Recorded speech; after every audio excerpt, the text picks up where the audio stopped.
સુરત શહેરના અમરોલી વિસ્તારમાં પ્રેમ સંબંધમાં એક અત્યંત કરુણ કિસ્સો પ્રકાશમાં આવ્યો છે। સામાન્ય ઝઘડા એવું ઉગ્ર સ્વરૂપ ધારણ કર્યું કે પ્રેમીએ આત્મહત્યાનો પ્રયાસ કર્યો અને તે જોતા જ ડઘાઈ ગયેલી પ્રેમિકાએ તાપી નદીમાં ઝંપલાવીને જીવન ટૂંકાવ્યું। મળતી માહિતી પ્રમાણે અમરોલી ગુજરાત હાઉસિંગ બોર્ડમાં રહેતા પ્રવીણભાઈ મકવાણાની 20 વર્ષીય દીકરી સુમનના એક યુવક સાથે પ્રેમ સંબંધ હતા। બુધવારે સાંજે પ્રેમી સુમનના ઘરે આવ્યો। કોઈ અંગત કારણોસર બંને વચ્ચે ઉગ્ર બોલાચાલી થઈ। વાત વણસી કે સુમને ફિનાઇલ પીવાની કોશિશ કરી, પરંતુ નાના પ્રેમીએ બોટલ છૂટવી પોતે જ ફિનાઇલ પી લીધું। તાપી નદીના કાંઠે એક પ્રેમ કથા દુઃખદ અંતર ફળી છે। સાંજે પ્રેમી યુગલ વચ્ચે ઝઘડો થયો। ઝઘડા દરમિયાન પ્રેમીએ સુમનની સામે જ ફિનાઇલ પીધું, જેના કારણે ગંભીર હાલતમાં એને સારવાર માટે ખસેડાયો।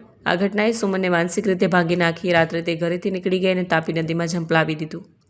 ગુરુવારે સવારે કોઝવે નજીકથી સુમનનો મૃતદેહ મળ્યો, જેનાથી સમગ્ર વિસ્તારમાં ચકચાર મચી છે। આ ઘટનાએ યુવા પ્રેમી યુગલોમાં માનસિક તણાવ અને નિરાશાના મુદ્દાને ફરી એકવાર ઉજાગર કર્યો છે।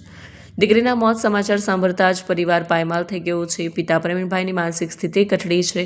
માતાને આઘાત સહન ન થતાં બ્રેઇન હેમરેજ થયું છે। પોલીસે મૃતદેહ સોંપવા માટે પણ ભારે જહેમત ઉઠાવવી પડી। અંતે અન્ય બહેનોને સમજાવી કાયદાકીય પ્રક્રિયા પૂર્ણ કરાઈ હતી। ચોક બજાર પોલીસે હાલ અકસ્માતનો ગુનો નોંધીને તપાસ શરૂ કરી છે।